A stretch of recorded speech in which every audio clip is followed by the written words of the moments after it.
The Grand Council chamber of the Zephyrian Empire stretched across 3 levels, its crystalline walls pulsing with soft blue light. Representatives from 47 different species filled the tiered seats, their various forms creating a tapestry of galactic diversity. At the center of it all stood Princess Lyralee of House Velthera, her silver skin shimmering under the chamber's glow, 4 graceful arms folded in a gesture of defeat.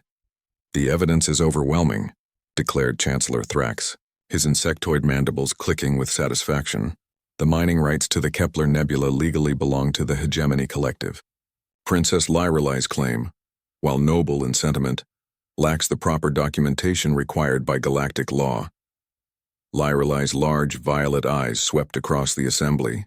For 3 generations her family had protected the nebula's unique crystal formations, which were home to the last remaining colonies of the crystalline entities known as the Veil Singers. These ancient beings existed in perfect harmony with the nebula's energy fields, their ethereal songs maintaining the cosmic balance of that entire sector. "Honored Chancellor," Lyralee spoke, her voice carrying the melodic quality typical of her people. "Surely the preservation of a sentient species outweighs mining profits. The Veil Singers have existed for millennia. If the hegemony strips the nebula, their extinction is certain." A rumble of mixed opinions echoed through the chamber. Some species nodded in agreement, their own histories scarred by similar losses. Others, particularly those with heavy investments in the hegemony's mining consortium, remained coldly silent. Chancellor Thrax's compound eyes glittered. "Princess, your emotional appeal is touching, but law is law. The Veil Singers, while interesting, are not recognized as a galactic citizen species. They lack the cognitive complexity required for legal protection under Statute 847B. That statute is 300 years old," Lyralee protested, her secondary arms gesturing emphatically. "Our understanding of consciousness has evolved significantly since then." "Perhaps," Thrax replied smoothly, "but until the law changes, the hegemony's claim stands. Unless you can produce the original settlement charter your great-grandfather supposedly filed, or present new evidence that fundamentally challenges our legal framework, this matter is concluded." Lyralee felt the weight of failure settling on her shoulders like a lead cloak. She had spent months preparing for this hearing, consulting with the finest legal minds in the Empire, but every avenue had led to the same dead end.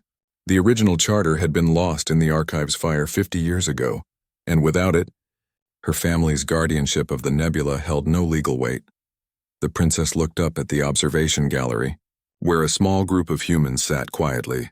Earth had only recently joined the galactic community, and their representatives were still learning the complex web of interstellar politics. Most species regarded them as curious primitives, brave but naive in their approach to galactic affairs. Among the human delegation, she noticed one figure leaning forward intently. Dr. James Richardson, according to her briefing files, was a xenoarchaeologist and legal scholar who specialized in ancient galactic documents. His brown eyes were fixed on the proceedings with an intensity that surprised her. While other humans whispered among themselves or took notes on their primitive electronic devices, Richardson sat in absolute stillness, as if processing every word with mechanical precision. "Very well," Lyralee said finally, her voice barely above a whisper. "If the Empire values profit over preservation, if the rights of ancient beings mean nothing against the promise of rare minerals, then I withdraw my claim. May the galaxy remember what we choose to destroy in the name of progress." A murmur of approval rose from the hegemony supporters, while several other species shifted uncomfortably in their seats. Chancellor Thrax's mandibles clicked in what passed for a smile among his kind. "The princess shows wisdom in accepting reality," he proclaimed. "The mining operation will commence within—" "I object." The voice cut through the chamber's ambient noise like a blade through silk. Every head turned toward the observation gallery, where Dr. Richardson had risen to his feet. His calm, measured tone carried clearly through the vast space despite the lack of amplification. Chancellor Thrax's antennae twitched in irritation. "The proceedings are concluded, human. Observers have no standing in these matters." "Actually," Richardson replied, stepping forward to the gallery's railing. "Under Article 12 of the Galactic Legal Code, any recognized scholar may present evidence relevant to ongoing proceedings, provided such evidence was previously unknown to the court." Several council members consulted their data tablets frantically, Chancellor Thrax's compound eyes focused on the human with newfound wariness. You claim to possess relevant evidence? I do. Richardson's voice remained steady, betraying none of the excitement Lyreley could see building in his posture. Evidence that not only supports Princess Lyreley's claim, but fundamentally challenges the legal framework being applied here. The chamber erupted in surprised chatter. Lyreley felt her heart begin to race, hope flickering like a candle in the wind. Could this unknown human scholar truly possess something that had eluded her empire's finest legal minds? Chancellor Thrax raised a clawed appendage for silence. Very well, Dr. Richardson. The Council recognizes your right to present evidence. However, be warned that frivolous interruptions carry severe penalties under galactic law. Understood. Chancellor. Richardson began making his way down from the observation gallery, his movements precise and purposeful. As he passed the various species delegations, Lyreley noticed something remarkable. The human showed no signs of intimidation or nervousness despite being surrounded by beings who could crush him with casual ease. Instead, his demeanor suggested complete confidence in his position. Before I present my evidence, Richardson said as he reached the chamber floor, I must point out a fundamental error in the proceedings. Chancellor Thrax has repeatedly cited Statute 847B regarding cognitive complexity requirements for species protection. The statute is clear, Thrax replied defensively. Indeed it is, Richardson agreed, producing a small data pad from his jacket. However, the statute in question was superseded by the Consciousness Accords of 2387, which were ratified by this very council. The accords specifically state that any species demonstrating complex communication patterns, emotional depth, and cultural continuity qualifies for protection, regardless of previous classifications. A collective gasp rose from the assembly. Several legal advisors began frantically consulting their databases, their expressions growing increasingly worried. Richardson continued, his voice gaining strength.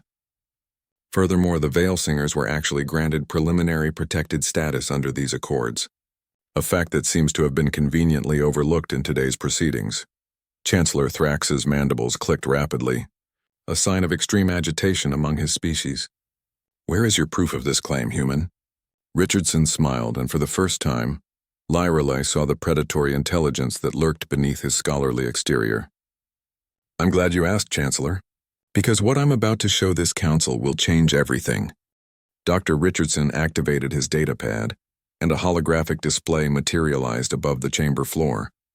The image showed an ancient document, its edges worn with age, covered in flowing script that seemed to shimmer with its own inner light. Gasps echoed through the assembly as representatives recognized the distinctive writing style of the first galactic civilization, a culture that had vanished over 2 millennia ago.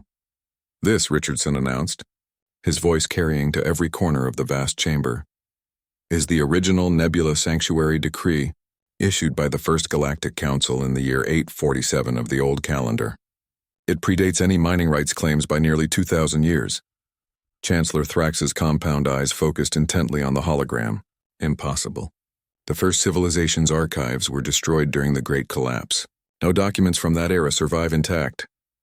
Almost none, Richardson corrected, a slight smile playing at the corners of his mouth. However, humans have recently made some remarkable archaeological discoveries. We may be newcomers to the galactic community, but we've spent centuries perfecting the art of preserving and recovering lost knowledge. Princess Lyreley stepped closer to the holographic display, her violet eyes wide with amazement. The document was written in Old Galactic, a language she could barely read despite her extensive education. However, the seals and signatures at the bottom were unmistakable, the mark of the First Council, the legendary governing body that had established many of the foundational laws still used today. The document appears authentic, admitted Counselor Viridian, a wise old sage whose species had existed since the time of the first civilization. But what does it contain? Richardson gestured to the hologram, which zoomed in on specific sections of text. The decree establishes the Kepler Nebula as a permanent sanctuary for what it calls the Crystal Singers of the Void, clearly referring to the beings we now know as the Veil Singers. More importantly, it grants hereditary guardianship to House Vailthera, specifically noting their unique ability to communicate with and protect these entities. The chamber erupted in surprised chatter. Several species had never heard of House Vylthera having such ancient connections, and the implications were staggering. If the document was legitimate, it would completely overturn the hegemony's claim. Chancellor Thrax's mandibles clicked rapidly, a clear sign of agitation. Dr. Richardson, even if this document is authentic, it would have no legal standing in modern galactic law. The first civilization's decrees were invalidated when their government collapsed. Actually, Richardson replied, his tone remaining perfectly calm despite the gravity of the moment, that's not entirely accurate. Article 3 of the Galactic Legal Foundation specifically states that any first civilization decree that established protective sanctuary status remains valid unless explicitly repealed by a 2/3 majority of the current council. He paused, allowing his words to sink in before continuing. I've reviewed the complete archives, and no such repeal was ever issued for the Kepler Nebula. The sanctuary status has remained legally valid for over 2,000 years.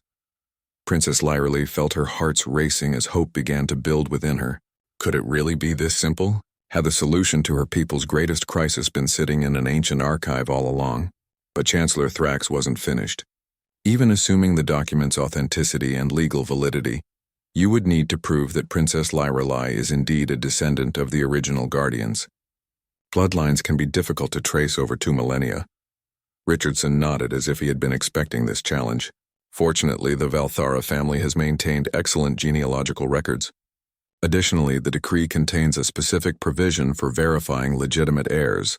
The hologram shifted, displaying a new section of the ancient document. Richardson pointed to a complex symbol embedded within the text. This is a genetic marker, encoded using first civilization biotechnology. It identifies specific DNA sequences unique to the original Guardian bloodline. We can verify Princess Lyralee's legitimacy within minutes. The princess stepped forward, her silver skin gleaming under the chamber's lights.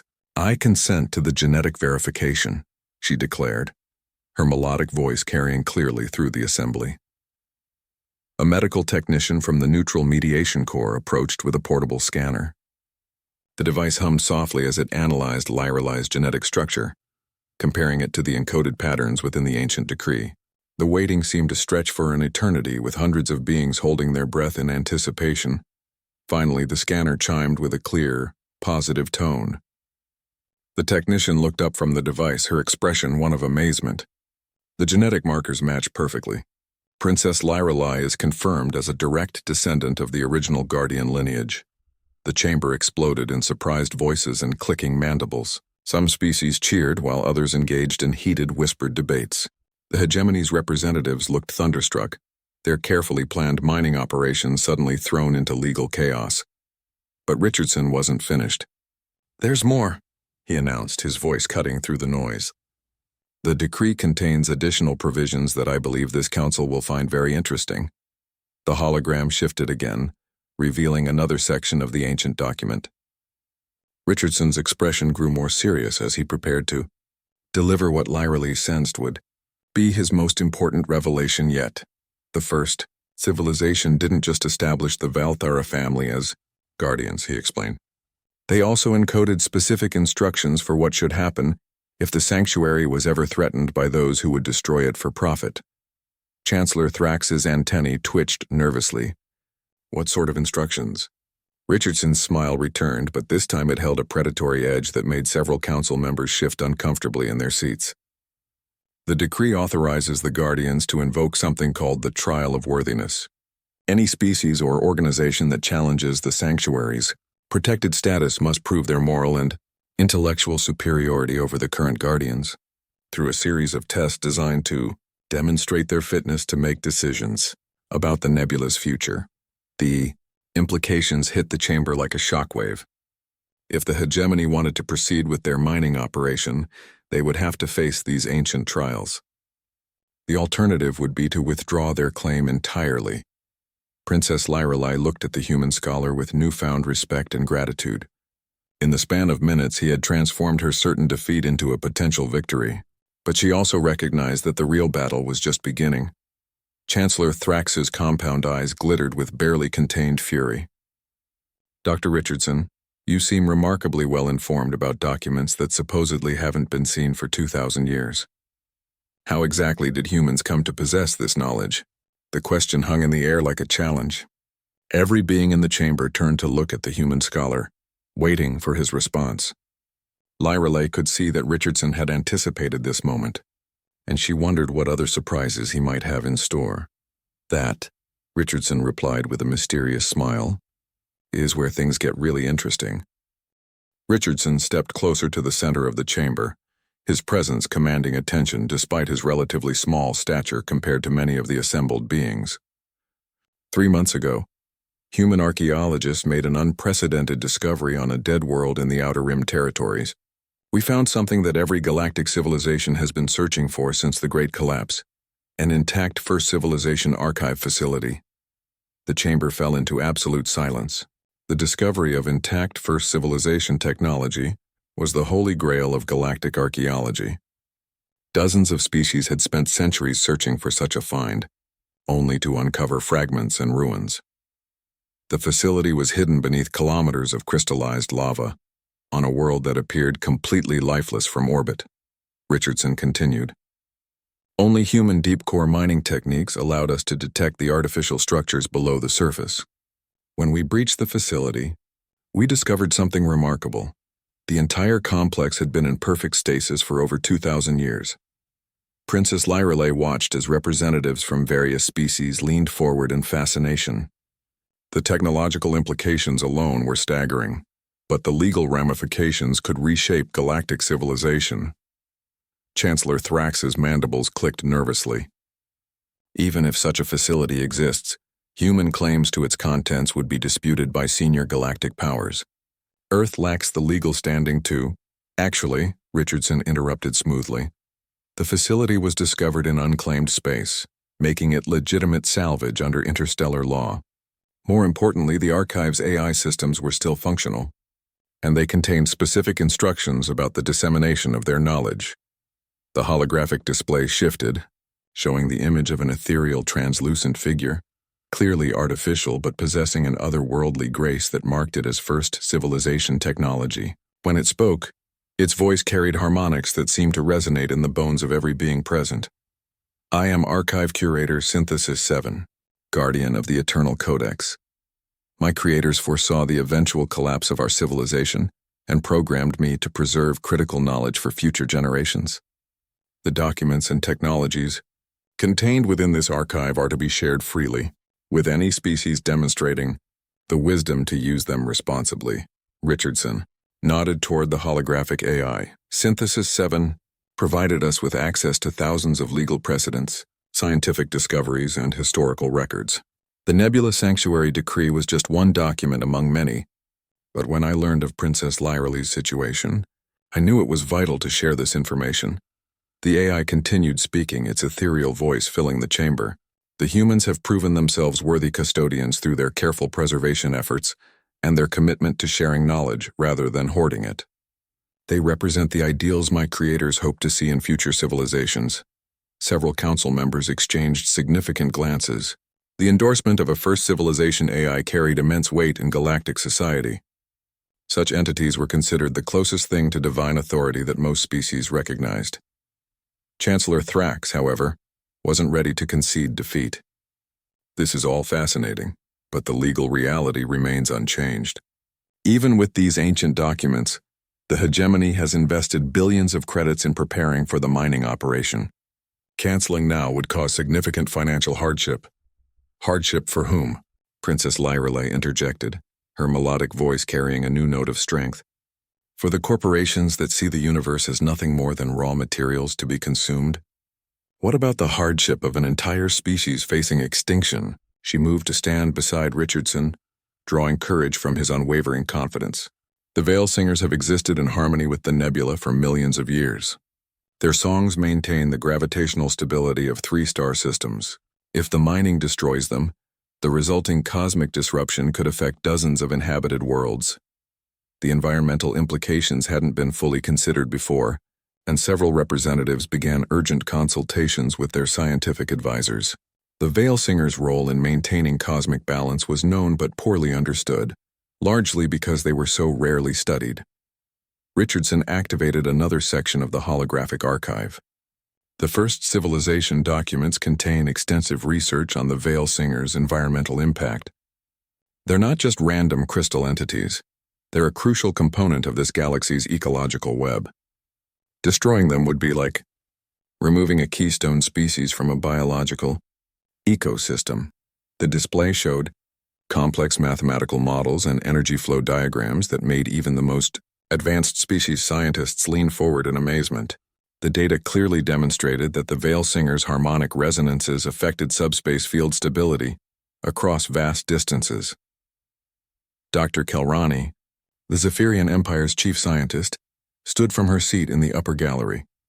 If this data is accurate, mining the nebula could destabilize the hyperspace lanes through 3 sectors. The economic impact would be catastrophic. Chancellor Thrax's confident demeanor began to crack.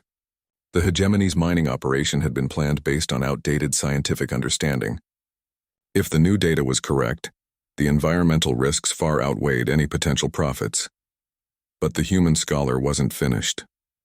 "There's one more thing the archive revealed," Richardson announced.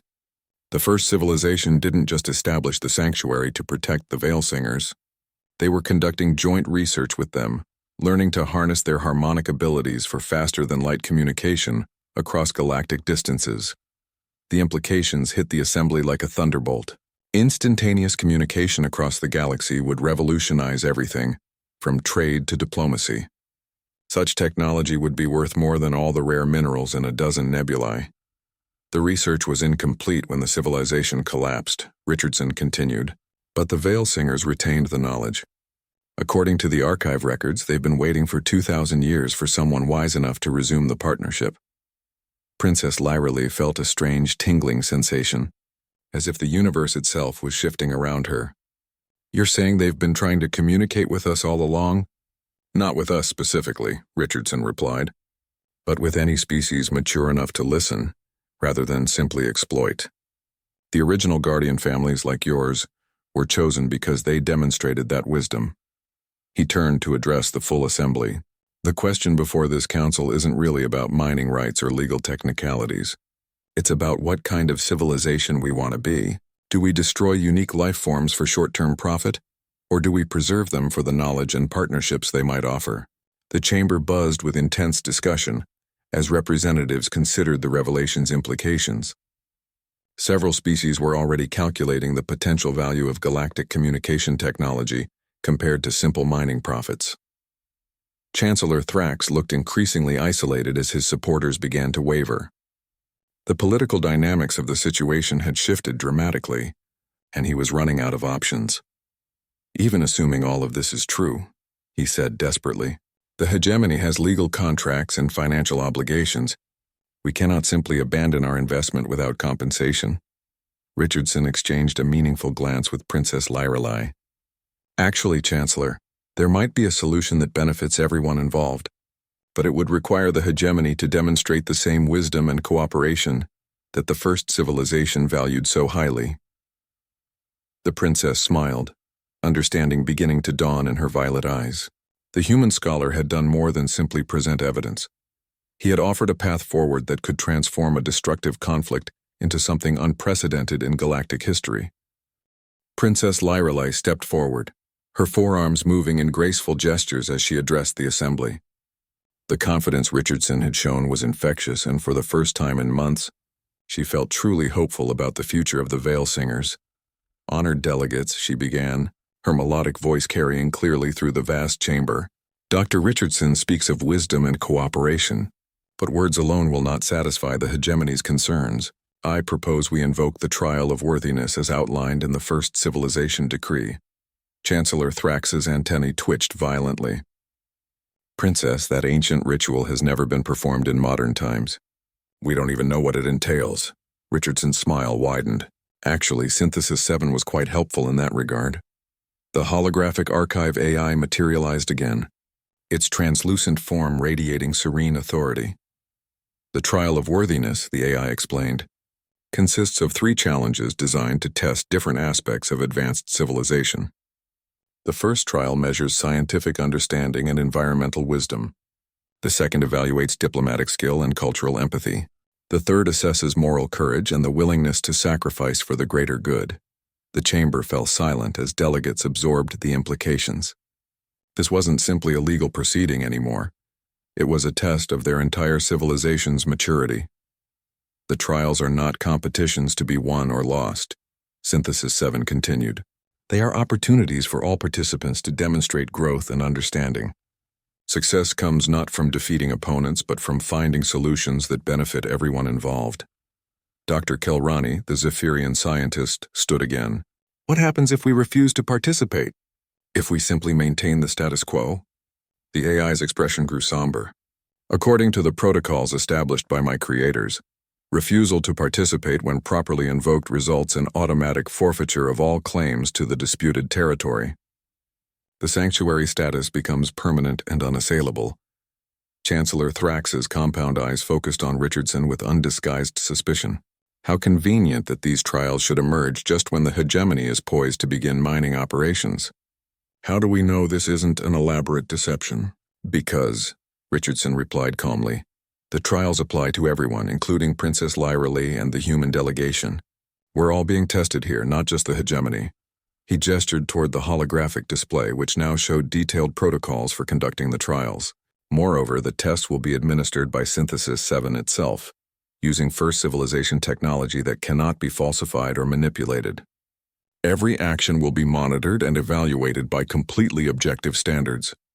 Princess Lyra Lee studied the trial requirements carefully. The scientific test would require participants to demonstrate their understanding of the Veil Singer's role in cosmic ecology and propose research methods that wouldn't harm them. The diplomatic challenge involved finding ways to address the hegemony's financial concerns while preserving the sanctuary. The moral test remained vaguely defined, something about choosing sacrifice over gain when the stakes are highest. I accept the trials, she declared, her voice ringing with determination. House Valthara has maintained its guardianship for 3 generations. We're prepared to prove our worthiness before the entire galaxy. The human delegation huddled briefly in whispered conference before their ambassador. A distinguished woman named Dr. Sarah Chen stood to address the assembly. Earth also accepts the trials. We've learned much in our short time among the stars, but we still have much to prove. All eyes turned to Chancellor Thrax. The hegemony's legal position had been completely undermined, and refusing the trials would mean total defeat. But accepting them carried significant risks. If they failed, their reputation throughout the galaxy would be damaged beyond repair. The hegemony requires time to consult with our member corporations, Thrax said finally. This decision affects billions of credits in investment and thousands of jobs across dozens of worlds. You have 1 standard galactic hour, Synthesis 7 announced. The trials are time-sensitive. Delay beyond that point will be considered a refusal to participate. As the hegemony delegation withdrew for emergency consultations, Richardson approached Princess Lyra Lee. Your Highness, I should warn you that these trials won't be simple academic exercises. The first civilization designed them to test participants under extreme pressure. What kind of pressure? She asked, though she suspected she already knew the answer. Real consequences for real people, Richardson replied gravely. The scientific trial will involve actual Veil Singers in potentially dangerous situations. The diplomatic test will require binding commitments with immediate implementation, and the moral trial— He paused, consulting his datapad. Synthesis 7 was somewhat cryptic about that one, but it involves what the AI called ultimate sacrifice for ultimate truth. Princess Lyra Lee felt a chill run through her silver skin. You're saying these trials could result in actual harm to the Veil Singers? Or to us, Richardson confirmed. The first civilization believed that true wisdom could only be demonstrated when something meaningful was at stake. They designed the trials to create situations where participants must choose between personal gain and higher principles. Before Lyra Lee could respond, commotion erupted in the observer galleries. Reports were flooding in from the Kepler Nebula itself. Something was happening to the Veil Singers. The chamber's main display activated, showing a live feed from monitoring stations at the nebula's edge. The normally serene crystal entities were pulsing with agitated energy, their harmonic songs becoming discordant and desperate. Worse, the gravitational anomalies they normally stabilized were beginning to fluctuate dangerously. The Veil Singers are in distress, Dr. Kelrani announced from her position at a sensor array. Their biosignatures indicate extreme stress, possibly triggered by the uncertainty about their future. If this continues, the harmonic disruption could cascade across 3 star systems within days. Princess Lyrelei stared at the display in horror. The very debate about the nebula's future was causing the crisis they sought to prevent. How many inhabited worlds are in the affected systems? 17, Dr. Kelrani replied grimly. Combined population of over 2 billion souls. Chancellor Thrax emerged from the Hegemony's consultation chamber, his expression grim. The situation has changed. We accept the trials, but we demand immediate action. If the Veil Singers destabilize before we can complete the process, the resulting disaster will be blamed on our mining delay. Synthesis 7's form solidified, taking on a more substantial appearance. The trials will commence immediately. All participants report to the designated preparation chambers. You have 30 minutes to ready yourselves for challenges that will determine the fate of billions. As the various delegations began moving toward the trial chambers, Richardson caught Princess Lyrelei's arm. There's something else you need to know, he said quietly. The archive contained records of the last time these trials were conducted over 2,000 years ago. What happened? She asked, though part of her didn't want to know. The civilization that invoked them, Richardson said soberly, ended up destroying itself through the choices they made during the moral trial. The first civilization archived their failure as a warning to future generations. Princess Lyrelei felt the weight of history settling on her shoulders. Not only was she fighting for the survival of the Veil Singers, but the trials themselves carried the risk of catastrophic failure. Yet as she looked around the chamber at the faces of beings from dozens of worlds, all depending on the outcome of these ancient tests, she knew there was no turning back. The real test of galactic civilization was about to begin. The trial chambers materialized around the participants like living crystal, walls flowing and reshaping themselves according to the ancient AI's programming. Princess Lyrelei found herself standing in a spherical room that seemed to exist partially outside normal space, its surfaces displaying real-time data from the Kepler Nebula crisis. The first trial begins now, Synthesis 7 announced, its voice emanating from everywhere at once. You must demonstrate scientific wisdom by proposing a solution to stabilize the Veil Singers while addressing the Hegemony's economic concerns. You have access to all relevant data, but your proposed actions will be implemented immediately and affect real beings. Holographic displays surrounded each participant, showing different aspects of the crisis. Princess Lyrelei could see individual Veil Singers writhing in distress, their crystalline forms flickering between states of matter. The gravitational fluctuations they normally controlled were spreading outward like ripples in a cosmic pond. Dr. Richardson appeared on a shared communication channel, his image projected within her chamber. The key is understanding why they're destabilizing now, he said, his fingers dancing over complex equations. They've existed in the nebula for millions of years. What changed in the last few hours? Chancellor Thrax's voice joined the discussion, though his tone remained grudging. The only change was our legal proceedings. Could they somehow be aware of the threat to their habitat? Princess Lyrelei studied the harmonic patterns displayed on her screens. As a member of the Guardian bloodline, she had been raised with an instinctive understanding of the Veil Singers' communications. What she saw made her breath catch in her throat. They're not just aware of the threat, she said softly. They're trying to prevent it. The destabilization isn't random. It's a coordinated effort to demonstrate their importance to galactic stability. The implications hit all 3 participants simultaneously. The Veil Singers possessed intelligence far beyond what anyone had suspected.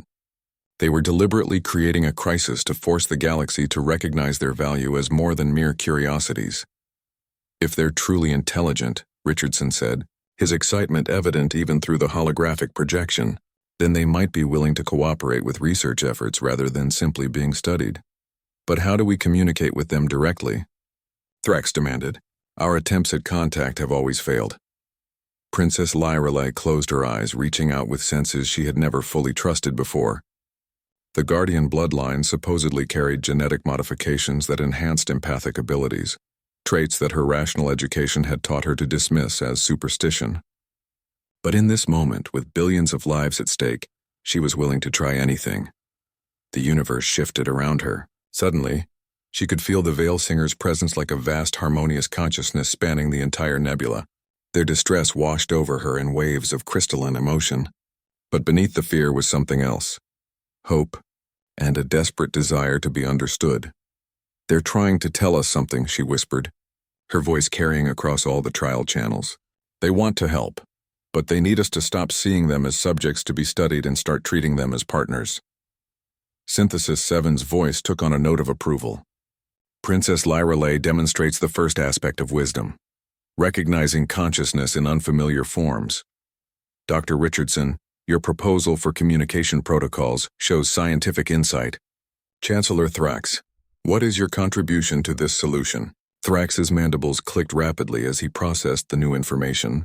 The hegemony's entire approach had been based on the assumption that the Veil Singers were non-sapient crystal formations. If they were actually intelligent beings capable of cooperation, the hegemony could redirect our mining resources toward building a research station, he said slowly, the words seeming to surprise even him. Instead of extracting materials from the nebula, we could study the Veil Singers' harmonic technologies. If they're willing to share knowledge about faster-than-light communication, the commercial applications would far exceed simple mining profits. An acceptable start, Synthesis 7 replied, but the solution requires immediate implementation. Princess Lyrelay, you must establish direct contact with the Veil Singers and convince them to stabilize their harmonic output. Dr. Richardson, you will provide the technical framework for the research partnership. Chancellor Thrax, you must commit hegemony resources to this new approach within the next 10 minutes. The time pressure was intense, but Princess Lyrelay felt the rightness of the solution resonating through her enhanced senses. She opened her mind fully to the Veil Singer's presence, projecting thoughts of cooperation and mutual understanding. The response was immediate and overwhelming. The crystalline beings had been waiting centuries for someone to approach them as equals rather than specimens. Their harmonic song shifted, becoming less discordant as they sensed genuine respect for their consciousness. "They're responding," she reported, tears flowing down her silver cheeks. "They're willing to work with us, but they want guarantees that their culture and way of life will be protected." Richardson was already drafting protocols on his holographic interface. "I'm establishing a framework based on the first civilization's research notes. Joint study groups with Veil Singer representatives having veto power over any research that might harm their species or environment." Chancellor Thrax hesitated for a moment, the corporate instincts of a lifetime warring with the evidence before his eyes. Finally, he activated his communication array. "Hegemony Command, this is Chancellor Thrax. Authorization Omega-77. Redirect all Kepler Nebula mining resources to establish Research Station Harmony. Implement Partnership Protocol Alpha with immediate effect." The response from Hegemony headquarters was explosive, but Thrax cut off the complaints with uncharacteristic authority. The new directive comes from the highest levels. Compliance is not optional. As the three participants worked to implement their solution, the displays showed the Veil Singer's harmonic patterns stabilizing. The gravitational fluctuations began to settle, and the threat to nearby star systems gradually diminished. "The first trial is complete," Synthesis 7 announced. "You have successfully demonstrated scientific wisdom by recognizing consciousness, proposing cooperation over exploitation, and implementing solutions that benefit all parties. Prepare for the second trial, diplomatic wisdom." The chamber wall shifted again, and suddenly Princess Lyrelay found herself in what appeared to be a negotiation room, filled with representatives from dozens of different species. But these weren't holograms, they were real beings, and their expressions ranged from curious to actively hostile. "The galactic community has been watching your proceedings," Synthesis 7 explained. "Many species have concerns about the precedent you're setting. Some worry that protecting primitive life forms will interfere with their own development projects. Others fear that human involvement in ancient galactic affairs represents unwanted outside influence.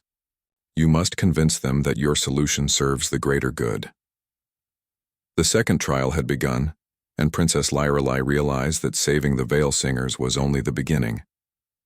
They now had to convince an entire galaxy that cooperation and preservation were more valuable than exploitation and profit. The real test of diplomacy was about to begin. and failure could mean that their hard-won victory in the first trial would be overturned by political pressure from dozens of worlds. The negotiation chamber buzzed with tension as representatives from across the galaxy voiced their concerns. Ambassador Kralnek of the Dominion world stood first, his massive frame casting shadows across the crystalline floor. "This precedent is dangerous," he rumbled, his voice carrying the weight of authority from one of the galaxy's oldest spacefaring civilizations. "If every primitive species can claim protected status based on ancient documents, development will grind to a halt. My people have 17 mining operations that could be threatened by similar claims." Princess Lyrelei felt the weight of dozens of hostile gazes, but Richardson's calm presence beside her provided strength. The human scholar stepped forward with the same confident demeanor he had shown throughout the trials. "Ambassador Kralnek raises valid concerns," Richardson acknowledged, surprising everyone by agreeing with their opposition. "But I believe his fears are based on a misunderstanding of what we're proposing. This isn't about halting development, it's about finding better ways to develop." He activated a holographic display showing the Kepler Nebula Research Station proposal. The hegemony's projected profits from mining operations were estimated at 47 billion credits over 10 years. However, preliminary analysis of Veil-Singer harmonic technology suggests potential communication network licensing could generate over 300 billion credits in the same timeframe. Murmurs of surprise rippled through the assembly. Several species that had been preparing to oppose the sanctuary designation suddenly began calculating their own potential benefits. But Ambassador Vexhai of the Science Coalition wasn't convinced. "Dr. Richardson, your species has been part of the galactic community for less than 5 years. What qualifies humans to reinterpret ancient galactic law?" The question carried an undercurrent of the prejudice many species felt toward humanity. Earth was seen as a primitive world whose rapid technological advancement had been more lucky than wise. Richardson smiled, and Princess Lyrelei recognized the expression that had preceded his most devastating revelations in the council chamber. "Ambassador Vexhai, that's exactly what qualifies us. We're new enough to see patterns that older civilizations have become blind to." He gestured to the assembled delegates. "How many of your species have spent the last 1,000 years following the same development patterns? Mining, manufacturing, territorial expansion, resource extraction. It's worked well enough to build a stable galactic civilization, but it's also created artificial scarcity where abundance could exist." The holographic display shifted, showing a complex economic model. "Humans spent centuries making the same mistakes before we learned that cooperation and innovation generate more wealth than competition and exploitation. The Veil-Singer partnership isn't a limitation on development, it's a blueprint for a new kind of development entirely." Princess Lyrelei stepped forward, adding her voice to Richardson's argument. "My people have maintained guardianship of the nebula for 3 generations, not because we're opposed to progress, but because we understand that true progress requires preserving the foundations on which we build." She activated her own display, showing environmental data from across Zephyrian space. "Every world my empire has developed using traditional mining methods has required costly environmental restoration afterward. The Veil-Singer partnership offers a chance to develop resources while actually enhancing, rather than degrading their environment." Chancellor Thrax, who had remained silent during the early exchanges, finally spoke up. "The hegemony has reviewed the financial projections, and Dr. Richardson is correct. The potential returns from harmonic technology licensing far exceed simple resource extraction. Moreover, the technology could revolutionize how we approach development across the galaxy." But the opposition wasn't finished. Councillor Zethmar of the Outer Territories stood, his crystalline form reflecting the chamber's lights like a prism. "These arguments assume the Veil-Singers will willingly share their knowledge. What happens when other protected species demand equal partnership status but have nothing valuable to offer in return?" The question struck at the heart of many species' concerns. The galaxy contained hundreds of primitive civilizations, most of which would never develop technology valuable to more advanced species. Creating precedents for protection could become an enormous economic burden. Richardson exchanged a meaningful glance with Princess Lyrelei before responding. Counselor Zethmar asks the right question, but assumes the wrong answer. The value of a species isn't measured only in technology or resources they can provide immediately. The holographic display changed again, showing historical data from Earth's development. Humans were once considered primitive and worthless by more advanced civilizations. But our worthless perspectives on cooperation and preservation are now proving valuable to the entire galaxy. The worth of a species often becomes apparent only when they're given the opportunity to contribute. Princess Lyrelei built on his argument. The first civilization recognized this principle in their original sanctuary decrees. They didn't just protect species that were immediately useful.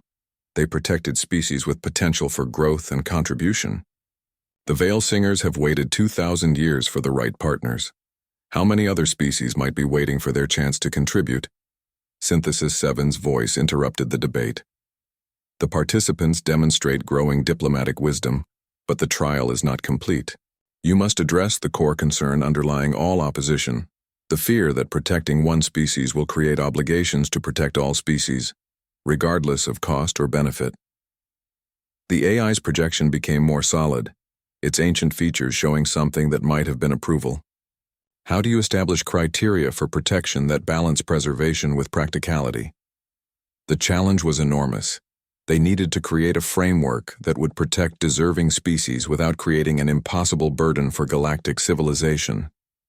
The wrong answer could doom not only the Veil Singers but potentially hundreds of other unique life forms. Richardson studied the assembled delegates, seeing the mixture of fear and hope in their expressions. The answer isn't to create universal protection, he said finally. It's to create universal opportunity.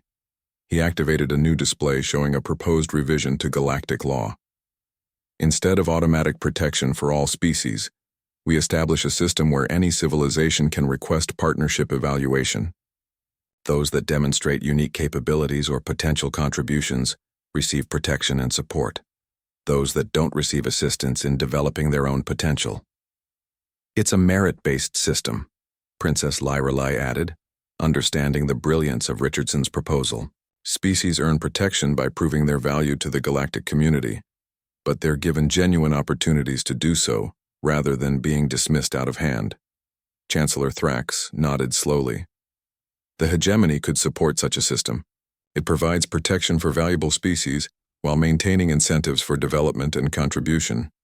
Around the chamber, delegates began engaging in intense discussions. The proposal addressed their concerns about unlimited obligations, while still providing a path for protecting unique life forms. It was exactly the kind of balanced solution that could achieve consensus. But Ambassador Krelnick wasn't finished. This all assumes these trials have any real authority over galactic law. What's to stop us from simply ignoring these recommendations and proceeding with traditional development policies? The question hung in the air like a challenge to everything they had accomplished. Princess Lyrelei felt her hearts racing as she realized they had reached the crucial moment that would determine whether their diplomatic efforts meant anything at all. Synthesis 7's expression grew grave. That question leads us to the third trial, moral wisdom. The participants must now face the ultimate test of their commitment to the principles they have advocated. The chamber transformed one final time, its crystalline walls becoming transparent, revealing the vast expanse of space beyond. But this wasn't merely a view. They were somehow suspended in actual space with the Kepler Nebula stretching before them in all its ethereal glory. The Veil Singers could be seen as points of living light, their harmonic songs creating visible waves of energy that rippled through the cosmic dust. The final trial requires ultimate sacrifice for ultimate truth, Synthesis 7 announced, its voice carrying new weight and solemnity. You have proposed solutions and argued for cooperation. But words are easy when nothing is truly at stake. Now you must prove your commitment by risking everything you value most. Princess Lyrelei felt a chill of foreboding as she realized what was coming. The trials weren't just academic exercises. They were designed to test whether beings would actually live up to their stated principles when faced with real consequences. The Veil Singers are dying, the AI continued. and suddenly the space around them filled with discordant harmonies of pain and fear. Several of the crystalline entities were flickering, their life forces visibly diminishing.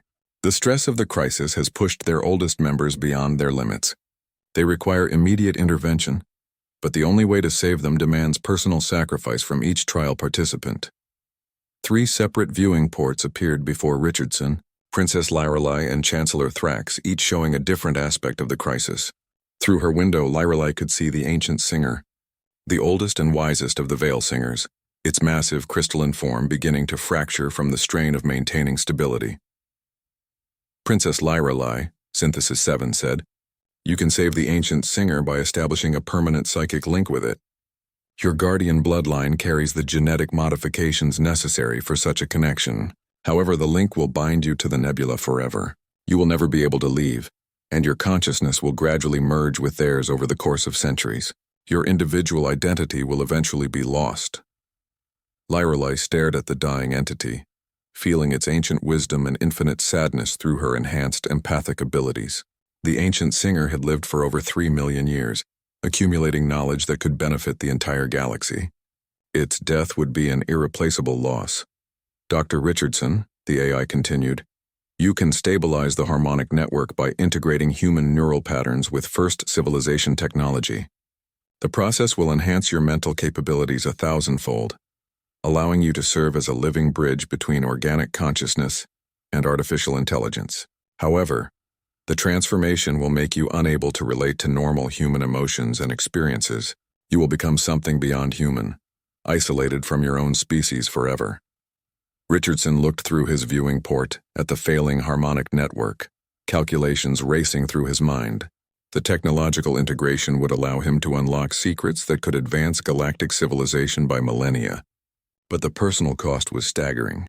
Chancellor Thrax, Synthesis 7 said finally, "You can save the Veil Singers by redirecting all hegemony resources to sustain their life support systems. This requires not just the mining operations budget, but everything.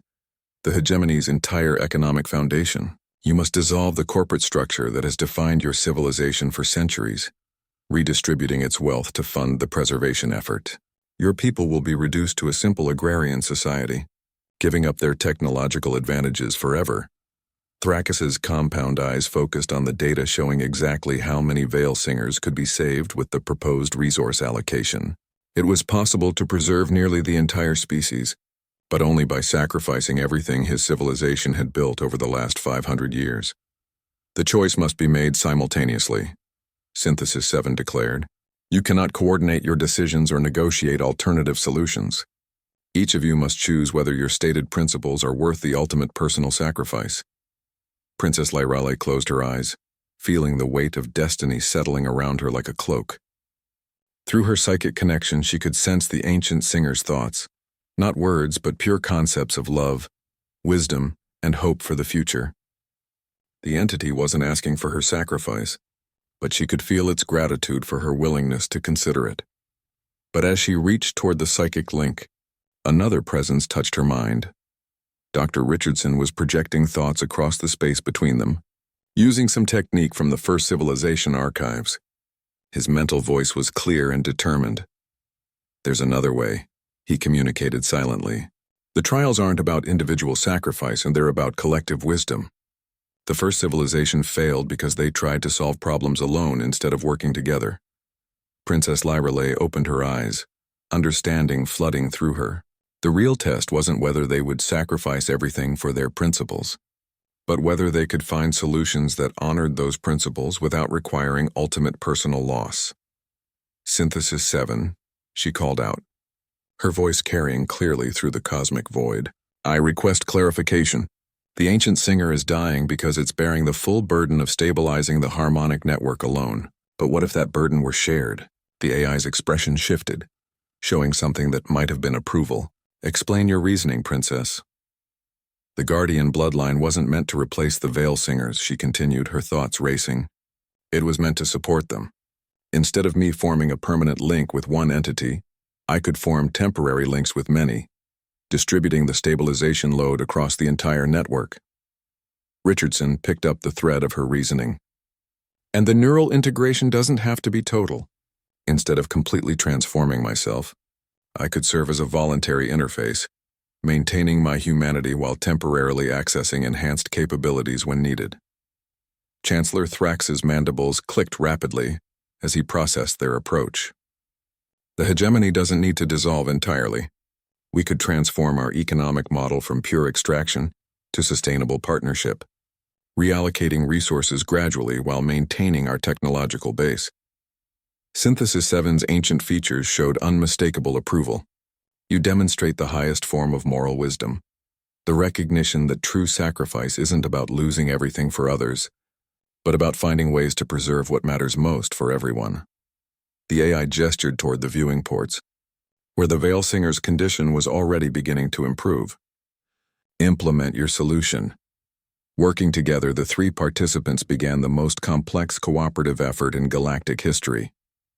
Princess Lyrelei opened her mind to multiple Veil Singers simultaneously, creating a network of support that distributed the harmonic burden without overwhelming any single entity. The strain was intense but manageable. Richardson interfaced with the first civilization technology, but instead of permanent integration, he established protocols for voluntary enhancement sessions that allowed him to access advanced capabilities while retaining his essential humanity. Chancellor Thrax transmitted new orders to the hegemony fleet, converting mining ships into research and support vessels, transforming an extraction operation into a preservation and partnership effort.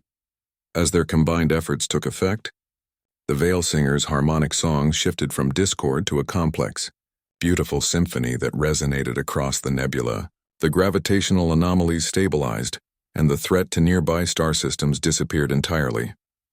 The trials are complete, Synthesis 7 announced. You have demonstrated scientific wisdom by recognizing consciousness in unfamiliar forms, diplomatic wisdom by building consensus among diverse viewpoints, and moral wisdom by choosing cooperation over sacrifice. The Kepler Nebula Sanctuary is confirmed, and the partnership protocols are hereby established.